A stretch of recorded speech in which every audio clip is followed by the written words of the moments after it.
கண்ணியத்திற்குரிய பெரியோர்களே, சகோதரர்களே, அல்லாஹுவின் அளப்பெரும் கிருபை, அவனது கருணை உபகாரம் இஸ்லாமிய வருடத்தின் கடைசி மாதமான புனிதம் வாய்ந்த ஒரு மாதமான துல்ஹஜ் மாதத்தில் நாம் இருந்து கொண்டிருக்கிறோம். சங்கை குறித்தானவர்களே, குறிப்பாக துல்ஹஜ் மாதத்தினுடைய முதல் 10 நாட்கள் மிகவும் சிறப்பு வாய்ந்த நாட்களாக இருந்து கொண்டிருக்கிறது. நபிகள் நாயகம் ஸல்லல்லாஹு அலைஹி வஸல்லம் அவர்கள் சொன்னார்கள், மாமின் யௌமின், ஆதமுடைய மகன் செய்யக்கூடிய அமல்களில், அவன் அமல் செய்கிற நாட்களில் அல்லாஹுவுக்கு மிகவும் விருப்பமான நாள் அஹப்பு இலல்லாஹி மின் அஷ்ரி தில் ஹிஜ்ஜா, துல்ஹஜ் மாதத்தினுடைய முதல் 10 நாட்களில் அவன் செய்கிற அமல்களை அல்லாஹு தஆலா மற்ற எல்லா நாட்களின் அமல்களை விடவும் அல்லாஹு தஆலா அதிகம் விரும்புகிறான் என்று நபிகள் நாயகம் ஸல்லல்லாஹு அலைஹி வஸல்லம் அவர்கள் சொன்னார்கள். சங்கை குறித்தானவர்களே, அப்படிப்பட்ட உயர்ந்த நாட்களில் தான் நாம் இருந்து கொண்டிருக்கிறோம். இன்று அல்ஹம்துலில்லாஹ் ரமலானுடைய சிறப்புகளை நாம் விளங்கி இருக்கிறோம். ரமலானில் நாம் அதிகப்படியான அமல்கள் செய்கிறோம். ஆனால் துல்ஹஜ் மாதத்தினுடைய இந்த முதல் 10 நாட்களின் சிறப்புகளை நாம் விளங்காமல் இருக்கிறோம். எப்படி அந்த ரமலான் மாதத்துக்கு, அதிலும் குறிப்பாக ரமலானுடைய அந்த கடைசி 10 தினங்களுக்கு எவ்வளவு சிறப்புகள் இருக்கிறதோ, அதே போன்று இந்த துல்ஹஜ் மாதத்தினுடைய முதல் 10 நாட்களுக்கும் அதிகமான சிறப்புகள் இருக்கிறது. எனவேதான் நபி ஸல்லல்லாஹு அலைஹி வஸல்லம் அவர்கள் சொன்னார்கள், இந்த நாளில் ஒருவர் இரவு நின்று வணங்குகிறார் என்று சொன்னால் அது 1000 இரவுகள் வணங்கியதை விட சிறந்தது. இந்த நாளினுடைய பகலில் ஒருவர் அமல் செய்கிறார் என்று சொன்னால் அது 1000 நாட்கள் அமல் செய்வதை விட உன்னதமானது என்று நபி ஸல்லல்லாஹு அலைஹி வஸல்லம் அவர்கள் சொன்னார்கள். எனவே சங்கையானவர்களே, இந்த நாட்கள் எல்லாம் அமல் செய்வதற்கு மிகவும் ஏற்றமான நாட்கள். அதிலும் குறிப்பாக நாம் அரஃபாவுடைய அந்த 9வது நாளை நாம் சந்திக்க இருக்கிறோம். பக்ரீத்துக்கு முன்னத்த நாள் 28ஆம் தேதி வியாழக்கிழமை பக்ரீத், அதான் துல்ஹஜ்ஜுடைய 10வது நாள். அதுக்கு முந்தைய நாள் புதன்கிழமை பிறை 9, துல்ஹஜ் மாதத்தினுடைய பிறை 9வது நாள். அந்த நாளுக்கு அரஃபாவுடைய நாள் என்று சொல்லப்படும். சங்கை குறித்தானவர்களே, அந்த நாள் மிகவும் சிறப்பிற்குரிய ஒரு நாள். ஏன் அந்த நாளுக்கு அரஃபாவுடைய நாள் என்பதாக பெயர்? ஹஜ்ஜுக்கு வேண்டி ஹாஜிகள் செல்கிறார்கள். அந்த ஹஜ்ஜுடைய அந்த கிரியைகளை அவர்கள் செய்கிற போது அவர்கள் செய்கிற ஒரு உன்னதமான ஒரு அமல், இன்னும் சொல்லப்போனா ஹஜ்ஜில ஃபரல், எப்படி தொழுகையில ஃபரலான விஷயம் இருக்குது, ஒழுவுல ஃபரலான விஷயம் இருக்குது, அது போல ஹஜ்ஜுடைய ஒரு ஃபரலான ஒரு அமல், ஒரு கட்டாயமான ஒரு அமல். ஹாஜிகள் அந்த அரஃபாத் மைதானத்தில் கொஞ்ச நேரமாவது தங்க வேண்டும். ஹாஜிகள் எல்லாம் ஒரே நிறமான ஆடை, இங்கிலீஷ் பேசுறவரும் அதே ஆடைதான், தமிழ் பேசுபவரும் அதே ஆடைதான், அரபுகளும் அதே ஆடைதான், வெள்ளை நிறத்தில் இருப்பவர்களுக்கும் அதே ஆடைதான், கருப்பு நிறத்தில் இருப்பவர்களுக்கும் அதே ஆடைதான், உயரமானவர்களுக்கும் அதே ஆடைதான், குட்டையானவர்களுக்கும் அதே ஆடைதான். கிட்டத்தட்ட 40-50 லட்சம் ஹாஜிகள் ஒரே மைதானத்தில், ஒரே சீருடையில், எந்த ஒரு நிற பேதமும் இல்லாமல், எந்த ஒரு மொழி பேதமும் இல்லாமல், எந்த பாகுபாடும் இல்லாமல் அந்த அரஃபாத் பேர்வழியில் அந்த மைதானத்தில் தங்கி இருப்பார்கள். சங்கையானவர்கள், அதனாலதான் அந்த நாளுக்கு அரஃபாவுடைய நாள் என்பதாக பெயர். இன்னும் உலமாக்கள் கிதாபுகளில் பதிவு செய்கிறார்கள், ஆதம் அலைஹிஸ்ஸலாம், ஹவ்வா அலைஹிஸ்ஸலாம் அவர்களை அல்லாஹ் சொர்க்கத்தில் படைத்து வைத்திருந்தார். அவர்கள் செய்த சிறு தவறு, துன்யாவுக்கு அவர்கள் அனுப்பப்படுகிறார்கள். ஆதம் அலைஹிஸ்ஸலாம் அவர்கள் அல்லாஹ் ஒரு பக்கம் இறக்கிறான், ஜித்தாவுல மக்காவுல அன்னை ஹவ்வா அலைஹிஸ்ஸலாம் ஒரு பக்கம் அல்லாஹ் இறக்கிறான். இருவரையும் பிரித்து விடுகிறான். இருவரும் தான் செய்த தவறுகளுக்காக வருந்தி அழுதார்கள். 300 ஆண்டுகளினுடைய அழுகை தௌபாவுக்கு பிறகு அன்னை ஹஜ்ரத் ஆதம் அலைஹிஸ்ஸலாம் அவர்களும் அன்னை ஹவ்வா அலைஹிஸ்ஸலாம் அவர்களும் சந்தித்து கொண்ட தினம் அந்த அரஃபாவுடைய தினம். அதனாலதான் அதுக்கு அரஃபா அப்படின்னு சொன்னா அறிந்து கொள்ளுதல், சந்தித்தல் என்று பொருள். அதனாலே அதுக்கு அரஃபா யௌமே அரஃபா, அரஃபாவுடைய நாள் என்று பெயர்.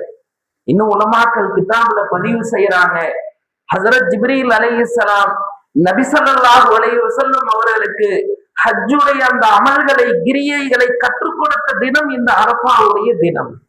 அதனாலதான் இதுக்கு அரஃபாவுடைய நாள் என்பதாக பெயர் வந்தது. இன்னும் உலமாக்கள் கிதாபுல இந்த நாளினுடைய சிறப்பை மட்டும் தனியாக பதிவு செய்கிறார்கள். ஏன்னு சொன்னா, இந்த நாளில் தான் அல்லாஹ் தஆலா அந்த அரஃபாவுடைய நாளில் தான் நபி ஸல்லல்லாஹு அலைஹி வஸல்லம் அவர்களது காலத்தில் அல்லாஹ் அவர்களுக்கு குர்ஆனுடைய வசனங்களை, குர்ஆன் என்ற உன்னத வேதத்தை இறக்கினான். அந்த வேதத்தினுடைய முத்தாய்ப்பான வசனமான ஒரு வசனத்தை அல்லாஹ் தஆலா அந்த நாளில் தான் இறக்கி வைத்தான். அந்த வசனம் எது? சூரா மாயிதாவில் இருக்கிற 3வது வசனம், அல் யௌம அக்மல்து லக்கும் தீனக்கும். நபியே, இன்றைய நாளில் உங்களுடைய மார்க்கத்தை உங்களுக்கு நாம் இன்று சம்பூர்ணப்படுத்தி விட்டோம். இஸ்லாம் பரிபூர்ணமானது என்ற அந்த விஷயத்தை அல்லாஹ் தஆலா அந்த வசனத்தை இறக்கிய நாள் இந்த நாள் தான். ஹஜ்ரத் சையதுனா உமர் ரலியல்லாஹு அன்ஹு அவர்களுடைய காலம். ஒரு யூத மனிதர் ஒருவர் வருவார், வந்து சொல்லுவாராமா, உமர் அவர்களை, நீங்கள் சூரா மாயிதாவினுடைய 3வது வசனத்தை பற்றி தெரிவீர்களா, அறிவீர்களா? அவங்களுக்கு என்ன குர்ஆனை பத்தி தெரியாதா? அவங்க கேட்டாங்க, ஏன், என்ன விஷயம்? அந்த யூதர் மீண்டும் சொன்னான், அந்த ஆயத்தை பற்றி அறிந்தால், அதன் விளக்கத்தை தெரிந்தால், அந்த நாளை நாங்கள், அந்த வசனம் மட்டும் எங்களுக்கு இறக்கப்பட்டிருந்தால் அந்த நாளை நாங்கள் பெருநாளை போன்று கொண்டாடி இருப்போம். அப்ப இதை கேட்டு உமர் ரலியல்லாஹு அன்ஹு சொன்னாங்களாமா, அந்த வசனத்தையும் நான் அறிவேன், அது எந்த நாளில் இறங்கியது என்றும் எனக்கு தெரியும், அது எந்த இடத்தில் இறங்கியது என்றும் நான் அறிவேன் என்று சொல்லிவிட்டு ஹஜ்ரத் உமர் ரலியல்லாஹு அன்ஹு அவர்கள் சொன்னார்கள், அந்த வசனம் தான் அல் யௌம அக்மல்து லக்கும் தீனக்கும். நபியே, இன்றைய நாளில் உங்களது தீனுல் இஸ்லாம் என்ற இந்த ஷரியத்தை, இந்த மார்க்கத்தை உங்களுக்கு நாம் பரிபூர்ணப்படுத்தி விட்டோம். எந்த குறைவும் இல்லாத ஒரு மார்க்கம் இந்த துன்யாவில் இருக்கிறது என்று சொன்னால் அது இஸ்லாம் மட்டும்தான். அதை சொல்லிட்டு உமர் ரலியல்லாஹு அன்ஹு சொன்னாங்களாமா, அந்த வசனம் இறங்கிய நாள் அரஃபாவுடைய தினத்தில் இறங்கியது. அந்த நாள் வெள்ளிக்கிழமையாக இருந்தது. சங்கியானவர்களே, இந்த வசனத்தின் சிறப்பை முஸ்லிம் அல்ல, முஸ்லிம் அல்லாத ஒரு யூதன் அறிந்திருந்தான் என்று சொன்னால் அந்த வசனம் எவ்வளவு சிறப்பிற்குரியது. அந்த வசனத்தை, அந்த குர்ஆனுடைய ஆயத்தை அல்லாஹ் தஆலா அந்த அரஃபாவுடைய தினத்தில் தான் நபி ஸல்லல்லாஹு அலைஹி வஸல்லம் அவர்களுக்கு அல்லாஹ் இறக்கி வைத்தான். இன்னும் குர்ஆன்ல அல்லாஹ் தஆலா சூரத்துல் புரூஜ் அப்படிங்கிற அத்தியாயத்துல அல்லாஹ் சொல்றான், வஷாஹிதின் வ மஷ்ஹூத். ஷாஹித் என்று சொன்னால் சாட்சி சொல்லக்கூடியது, மஷ்ஹூத் என்று சொன்னால் சாட்சி சொல்லப்பட்டது. என்ன சாட்சி சொல்லக்கூடியது, சொல்லப்பட்டதுன்னா, குர்ஆனினுடைய விளக்க உரையாளர்கள் இந்த 2 வார்த்தைகளுக்கு விளக்கம் சொல்லுகிறார்கள். ஷாஹித் என்று சொன்னால் அது வெள்ளிக்கிழமை என்று அர்த்தம், மஷ்ஹூத் என்று சொன்னால் அது அரஃபாவுடைய நாளை குறிக்கிறது. அப்ப குர்ஆன்லயே அல்லாஹ் தஆலா இந்த நாளை பற்றி பிரகடனம் செய்கிறார். சூரத்துல் ஃபஜ்ர் என்ற அத்தியாயத்தில் ஒரு வசனம் வருகிறது, வஷ்ஷஃபி வல் வத்ர். ஷஃபி என்று சொன்னால் இரட்டிப்பாக்குதல், வத்ர் என்று சொன்னால் ஒற்றைப்படையானது. என்ன, இதுக்கு என்ன விளக்கம்? அல்லாஹ் தஆலா நன்மைகளை இரட்டிப்பாக்கி கொடுக்கிறான். வல் வத்ர் என்று சொன்னால் ஒற்றைப்படை. அரஃபா தினம் என்பது 9வது நாள், 9ங்கிறது ஒற்றைப்படை எண்.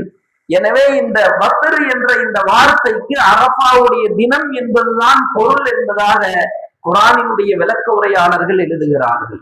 எனவே சங்கையானவர்கள், இப்படி குர்ஆனினுடைய வசனங்களை சொல்லப்பட்ட அந்த தினம்தான் நம்ம இன்ஷா அல்லாஹ் வரக்கூடிய புதன்கிழமை நம்ம சந்திக்கக்கூடிய அந்த தினம், அரஃபாவுடைய அந்த தினம். இன்னும் ஹதீஸ்ல நபி ஸல்லல்லாஹு அலைஹி வஸல்லம் அவர்கள் சொன்னார்கள், மாமின் யௌமின் அஃதலு இன்தல்லாஹ்.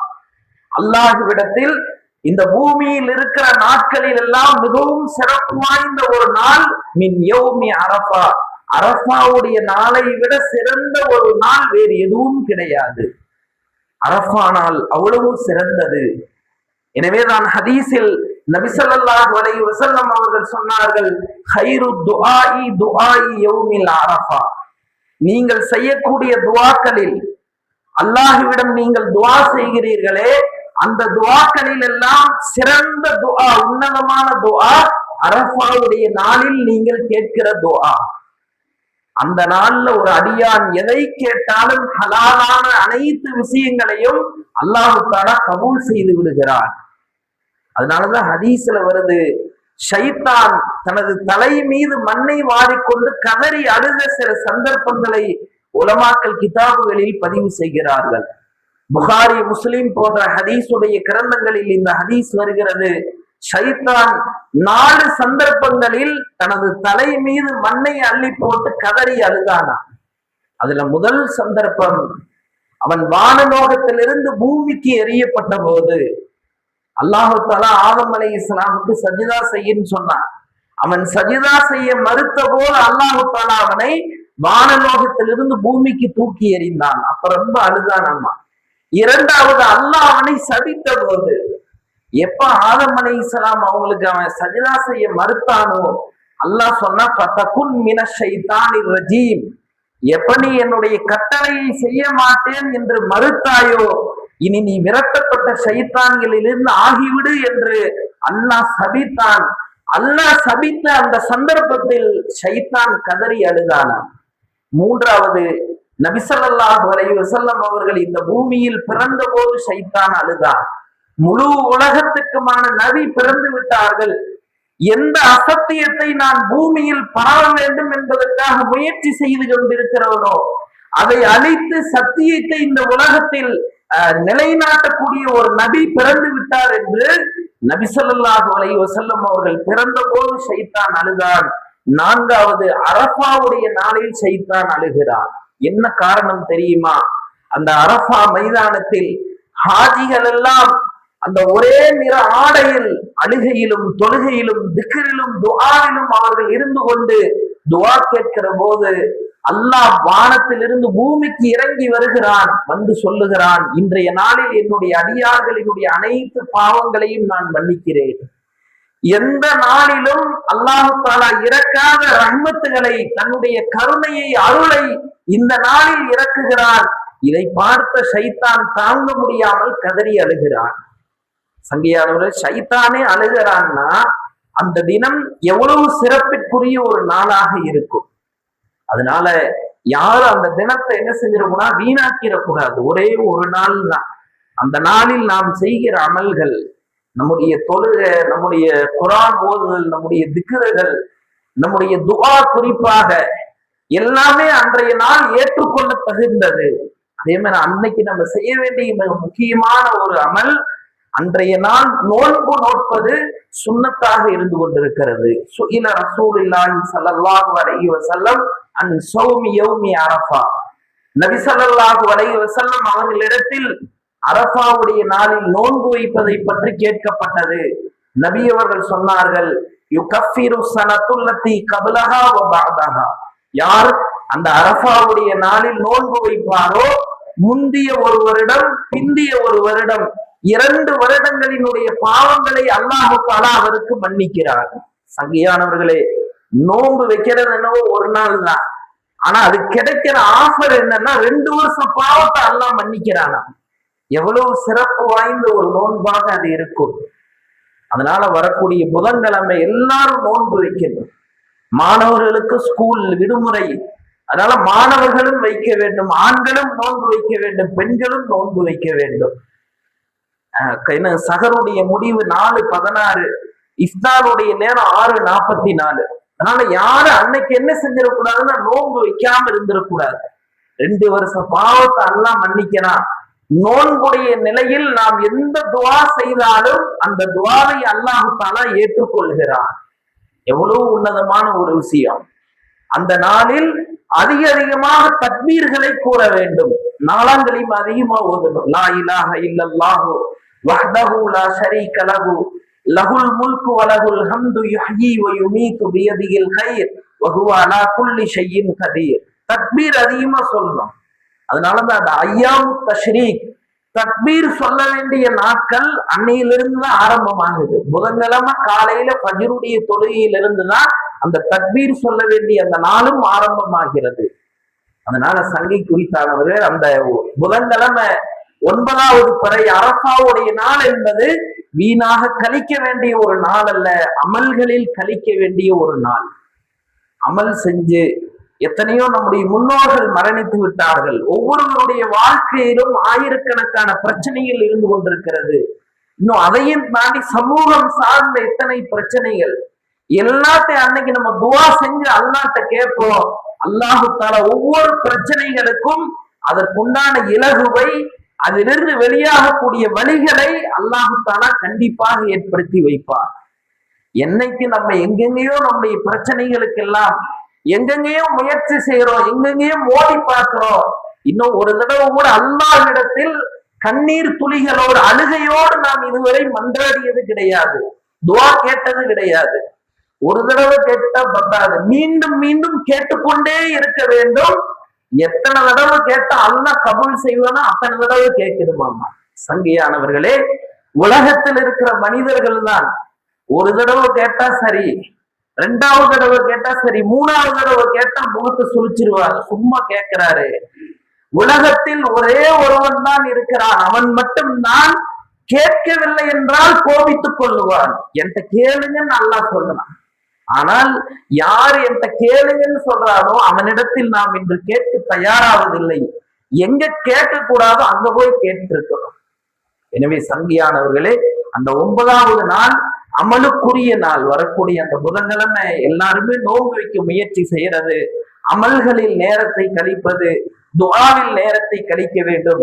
அதே போல அந்த புதன்கிழமை ஃபஜ்ரில் இருந்துதான் ஐயாமு தஷ்ரீக், அந்த தக்பீருடைய அந்த விஷயம் ஆரம்பமாகுது.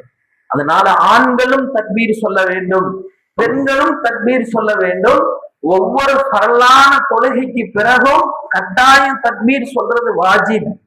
ஒருத்தர் இமாம் ஜமாத்தை விட்டு தவறி வந்து தொழுகிறார், 9வது நாள் புதன்கிழமை ஃபஜ்ர் தொழுகையிலிருந்து 13வது நாள் அசர் தொழுகை வரை கிட்டத்தட்ட 23 வக்துல ஒருத்தர் அந்த நாள்ல இமாம் ஜமாத்து தவறி வர்றார். ஒரு ரக்காயத்து 2 ரக்காயத்து மிஸ் ஆயிருச்சு, அவர் தொழுகிறக்குள்ள எல்லாம் தக்பீர் சொல்லிட்டாங்க. அவர் என்ன செய்யணும்? அவர் தனியாக தக்பீர் சொல்ல வேண்டும்.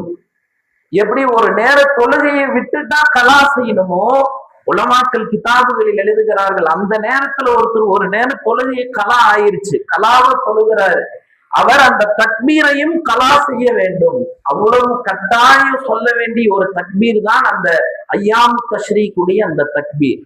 எனவே சங்கை குறித்தானவர்களே, அந்த வரக்கூடிய புதன்கிழமை ஃபஜ்ர் தொழுகையிலிருந்து ஒவ்வொரு நேர தொழுகைக்கு பிறகும் ஆண்கள் உரத்த குரலில் ஒரு தடவை தக்பீர் சொல்வது வாஜிபாக இருந்து கொண்டிருக்கிறது. பெண்கள் வீட்டுல தொழுவாங்க, பெண்களும் தொழுகையை முடித்த பிறகு தங்களுக்கு கேட்கிற அளவு சத்தத்தில் அந்த தக்பீர்களை கூற வேண்டும்.